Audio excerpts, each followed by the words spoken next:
करना भी इतना आसान नहीं है। जैसा कि ये रास्ता है उसको अगर देखा जाए तो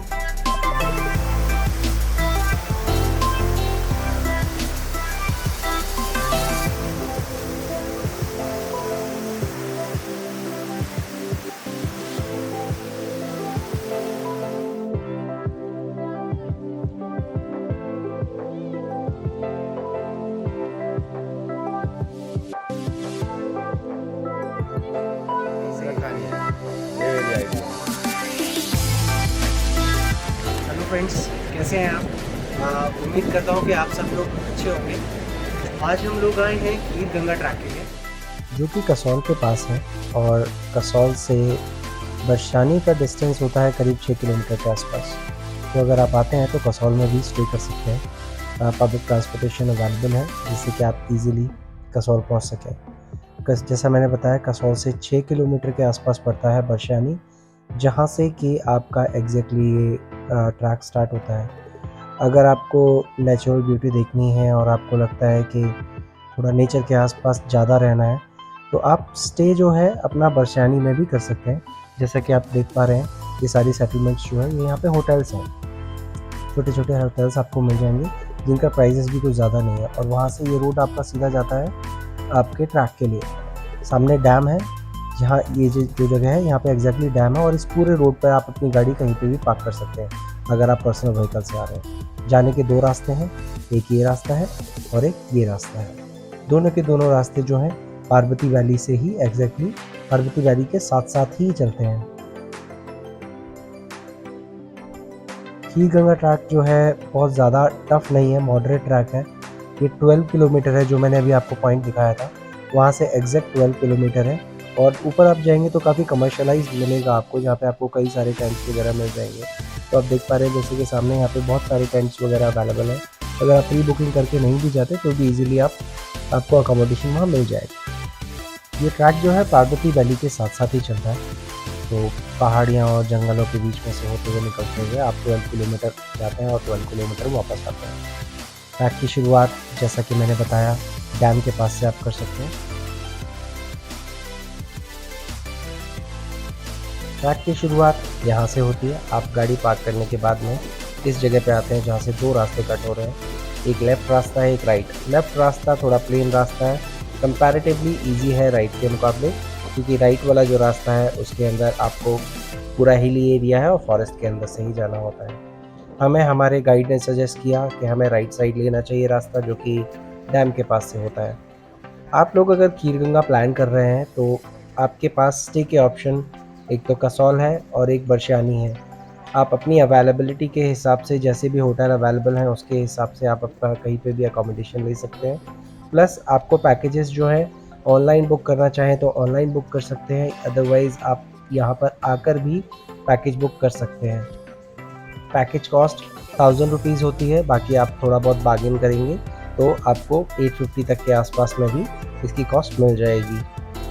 ट्रैकिंग का जो पैकेज है उसके अंदर सिर्फ जब आप खीर गंगा पे पहुंच जाते हैं तो वहाँ पे आपका डिनर और मॉर्निंग का ब्रेकफास्ट और रात का रुकने का आपका अकोमोडेशन, ये चीज़ें कवर होती हैं। इसके अलावा बाकी जितनी भी चीज़ें हैं आपको खुद कैरी करनी पड़ेंगी, लाइक आपके ट्रैकिंग गियर्स।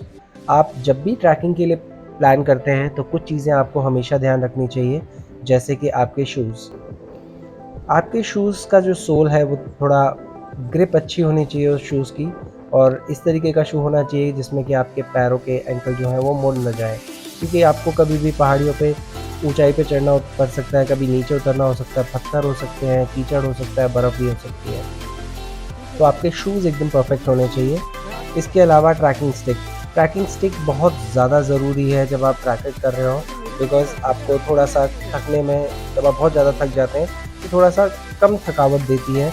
आप थोड़ा सा पुश करके उससे आप ऊपर चढ़ सकते हैं या नीचे उतर सकते हैं, थोड़ा सपोर्ट मिल जाता है आपको। खीर गंगा में आपको दोनों तरीके की ट्रैकिंग स्टिक्स मिलेंगी। अगर आप नॉर्मल जो प्रॉपर ट्रैकिंग स्टिक है वो लेना चाहें वो ले सकते हैं, अदरवाइज़ जिस तरीके से आप वीडियो में देख रहे हैं कि लोग स्टिक्स लेके जा रहे हैं तो आपको ये भी अवेलेबल हो जाती हैं। नीचे काफ़ी सारी शॉप्स हैं जिससे कि आप ये सारी चीज़ें ले सकते हैं। 50 रुपीज़ आपका जो लकड़ी वाली स्टिक है इसके चार्जेस होते हैं, और 100 रुपीज़ रेंट होता है आपका ट्रैकिंग स्टिक का। बाकी वो आपसे थोड़ा सा कुछ नॉमिनल डिपॉज़िट लेते हैं। जब आप वापस पहुँचते हैं और स्टिक वापस करते हैं तो वो आपको डिपॉज़िट वापस कर देते हैं। इसके अलावा रेनकोट आप ले सकते हैं। पहाड़ी इलाकों में यू नेवर नो कि कब बारिश हो जाए। बहुत जल्दी बादल आ जाते हैं, बरस जाते हैं और बहुत जल्दी निकल जाते हैं। तो इंस्टेड ऑफ भीगने के बेटर है आप एक हल्का सा रेनकोट आप ले ही लें, जिसकी कॉस्ट आपको 150 रुपीज़ के अप्रॉक्सीमेटली पड़ती है, जो कि आपको नीचे मिल जाता है।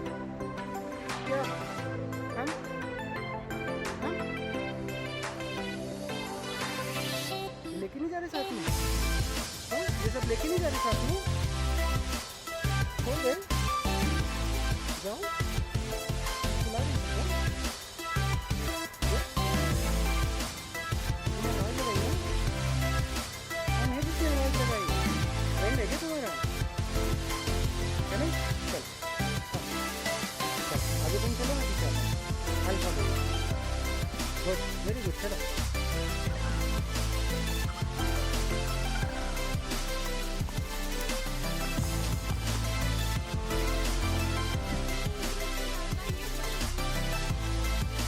कौन से रूट से जाएगा? ओए, किससे पूछ रहा हूँ? कौन से रूट से जाएगा भाई? मेरे चक्कर में यहाँ सारे लोग रुके हुए हैं।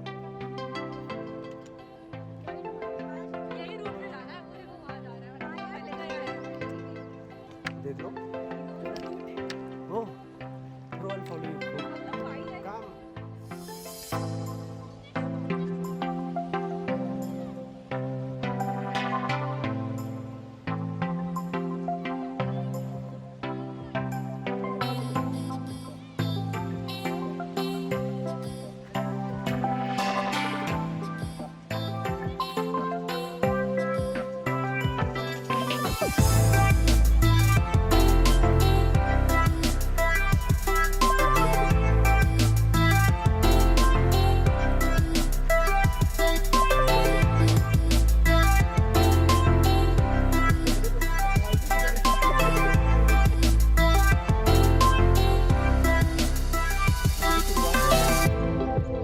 अभी तो हम मेरे ख्याल से 500 मीटर।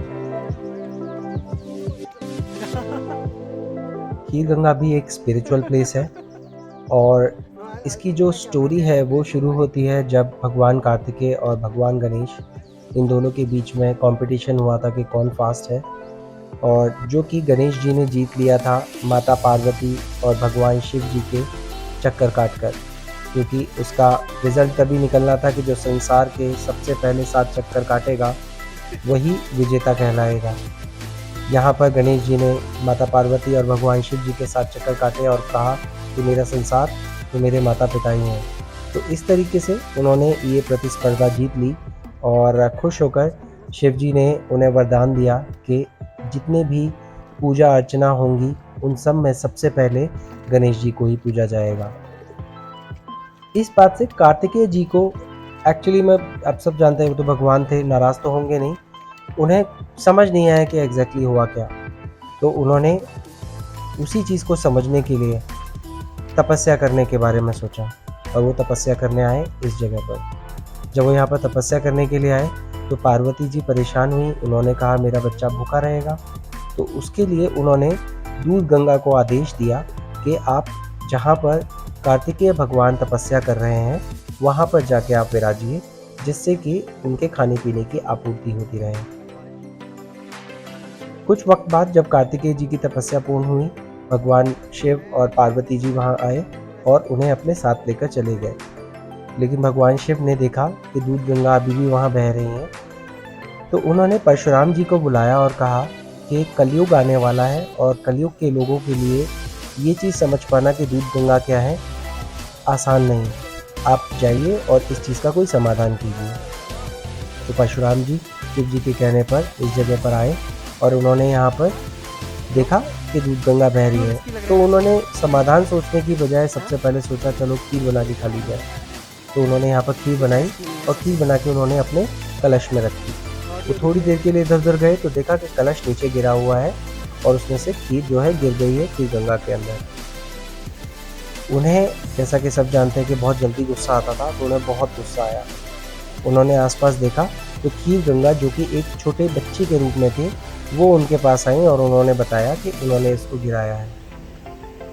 परशुराम जी ने उन्हें कर्ज किया और यानी श्राप दिया और कहा कि उनका अस्तित्व कलयुग के लोग नहीं देख पाएंगे। यही वजह है कि हमें दूध गंगा नज़र नहीं आती और सिर्फ नॉर्मल पानी नज़र आता है।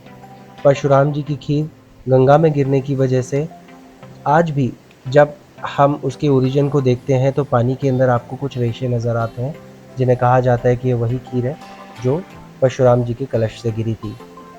कहा जाता है कि गंगा का पानी यदि आप पी लें तो आपको स्टमक इन्फेक्शन जितना भी होता है या पेट से रिलेटेड जितने भी डिजीज़ होते हैं वो सारे ठीक हो जाते हैं। ये जगह इतनी स्पिरिचुअल है कि यहाँ पर शिव जी वापस आए थे और उन्होंने यहाँ पर तपस्या की थी। यहाँ उन्होंने हज़ारों साल तपस्या की और उनका मंदिर भी है खीर गंगा के टॉप पर।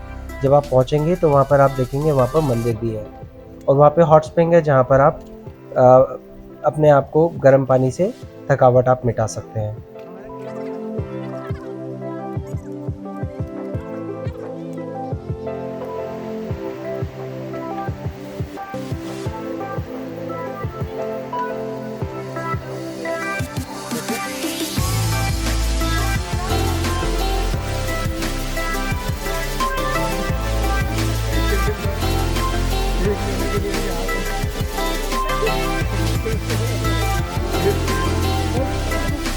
तो भाई मतलब क्या हो गया?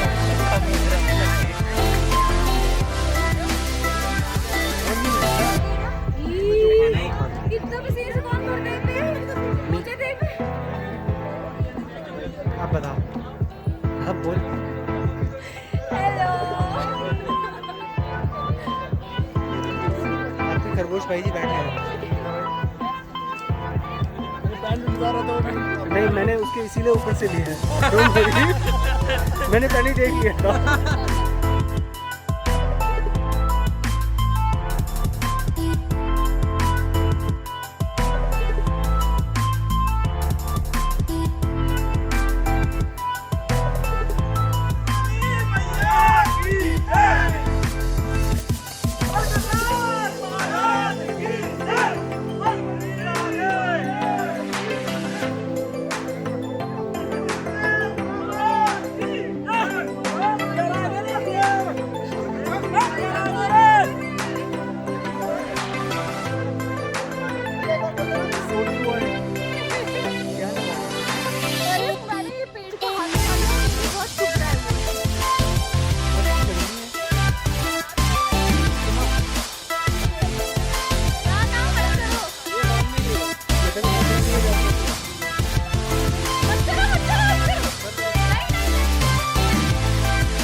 सुबह हो गई है। मैं निकला हूँ मंदिर के दर्शन करने, भोले बाबा जी का मंदिर। हाइट है थोड़ी, तो 5-7 मिनट में पहुँच जाऊँगा मेरे ख्याल से, ज़्यादा क्या ही लगेगा। बाकी पहुँचता हूँ, दिखाता हूँ मंदिर कैसा है। हॉट स्प्रिंग बंद है यहाँ पे, शार लगा रखे हैं सिर्फ, सुना मैंने यही है। बाकी देखते हैं पहुँच के एग्जैक्टली है क्या।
नहीं नहीं सही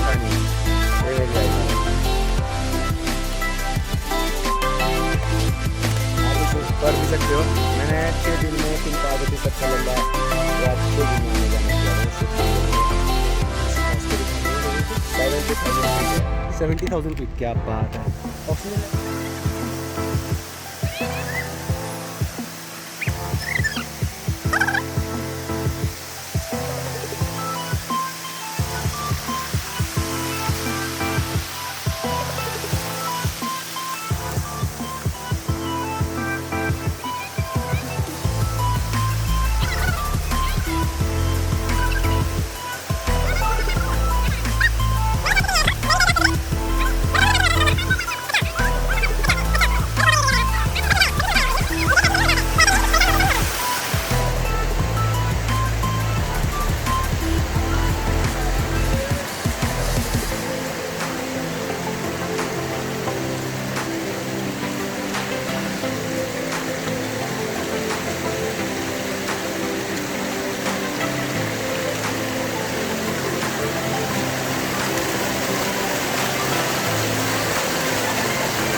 ये फोटो नहीं आए।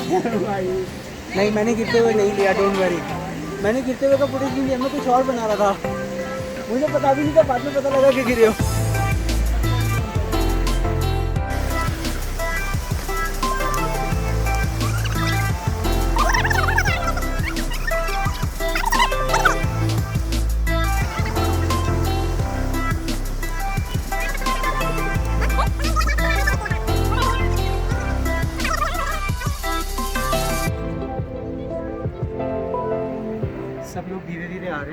उतर रहे हैं। बेसिकली उतरना भी इतना आसान नहीं है, जैसा कि ये रास्ता है उसको अगर देखा जाए तो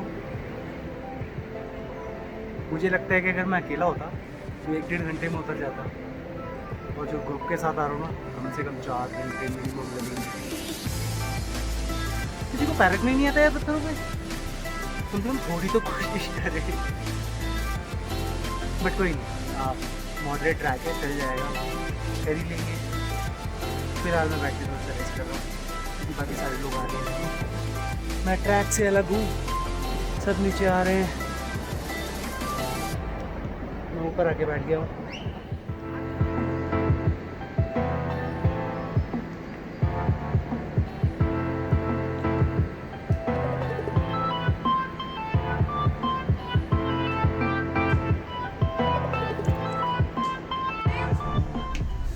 हाँ जी, क्या नाम है जी आपका और कहाँ से आए हैं? मेरा नाम प्रिंस है, मैं जलंधर से आया हूँ। बहुत बढ़िया। कैसा रहा ये ट्रैक? अच्छा था, थक भी गए हैं। मैम आपका कैसा एक्सपीरियंस रहा? बहुत अच्छा था। फर्स्ट टाइम आई हूँ मैं, सोचा नहीं था मैं इतनी ऊपर आऊंगी। बट मजा आया। ऐसा कुछ इंसिडेंट जो शेयर करना चाहो? स्पेसिफाई, मैं किसी का नाम नहीं लेना चाहूँगा। नहीं, किसी का तो नाम ले सकते हो आप, कोई ऑफेंड नहीं होगा। कोई ऑफेंड नहीं होगा। Right to speak fundamental right है। हाँ, और जो गिरा था वो भी नहीं बताएगा कि वो गिरा था। नहीं बताऊंगी ट्रैक किया, गिरा नहीं तो कैसा ट्रैक। हाँ, मजा आया था, बहुत मतलब चढ़ने में अच्छा लगा या उतरने फुल में? टू ऐसा लगा कि अब सीधे नदी में जा रही हूँ मैं। गिरने के लिए चढ़ाई की थी। नहीं बट क्या कर रहे हो तुम? आप तो डंडा पड़ के अभी तक बैठे हो यार। थका दिल्ली लेके बैठा रहा थकावट हो रही है? थोड़ी खच्चर ने मेरे प्राण सुखा दिए। चढ़ना आसान था या उतरना? मुझे सारे काम बेकार लगते हैं, सब मुश्किल है। मुझे कहीं सुना दो, किनारे में सो जाऊंगा। मैडम आपका कैसा एक्सपीरियंस रहा? ऐसा लगा बंदरों की तरह चढ़ फिर रहे हैं पहाड़ों पर। तो मजा नहीं आया? बहुत मजा आया। बंदरों वाला काम आसान थोड़ी होता है, उतरने में बहुत मजा? जोश का काम होता है। उतरना अच्छा लगा या चढ़ना? वो बंदर के बारे में मेरे को बताएगा। मेरे को उतरना ज्यादा पसंद अच्छा, है। कैसा है आप लोगों का एक्सपीरियंस वैसे? अच्छा रहा, बढ़िया रहा। अभी आप ऊपर जा रहे हैं, नीचे उतर रहे हैं? नीचे जा रहे हैं वापस। कैसा रहा? चढ़ना आसान लगा, उतरना? चढ़ना शुरू से फैसिनेटेड लगता है। बट जैसे ही 6 बजे थे, धूप निकलनी शुरू हुई, ऊपर टेंट बहुत गर्म हो गए थे, नहीं हाँ, ये है ना? बहुत ज़्यादा तेज़ धूप थी, बहुत ज़्यादा तेज़ गर्मी थी इनफैक्ट। एक्चुअली हम लोग वो वाला एक्सपीरियंस ले नहीं पाए। हम लोग शाम को पहुंचे थे 7 बजे। मैं तो इनफैक्ट 8 बजे पहुंचा था, मेरा ग्रुप अलग निकल गया, मैं अलग ही रास्ते से जा रहा हूँ। और मैं 8 बजे पहुंचा, सब मेरा वेट करेंगे कहाँ खो गया, और मैं इनके चक्कर में उल्टा वापस आया, फिर वापस गया हूँ। मैं कहा मेरा ग्रुप कहाँ गायब हो गया? हमारा गाइड बीच में से कोई हम क्रॉस रास्ते करके में ले गया। गालियाँ सुन रहे थे, समझ आ रहा था। नहीं, वैसे ट्रैक अच्छा है, बहुत ज़्यादा ट्रैक टफ बहुत नहीं है। सबसे अच्छी बात है ना, ऑक्सीजन लेवल प्रॉपर है। 10,000 तो इसकी ना हाइट की वजह से यहाँ पे ऑक्सीजन लेवल अच्छा है। अदरवाइज आप तुंगनाथ भी करोगे ना तो बस 5 किलोमीटर ही है वो, बट ऑक्सीजन लेवल कम होने की वजह से हर 100 मीटर पे ना आपको ऐसे लगेगा जैसे चेस्ट पे किसी ने पैर रख दिया। बट वो बहुत अच्छा, अगर आप विंटर में कर सको ना उसे, फरवरी बिगनिंग में। एक इसको टॉनिक था, वो लेता था। ये कसौल वाले टॉनिक की बात तो नहीं कर रहे? बिल्कुल बिल्कुल।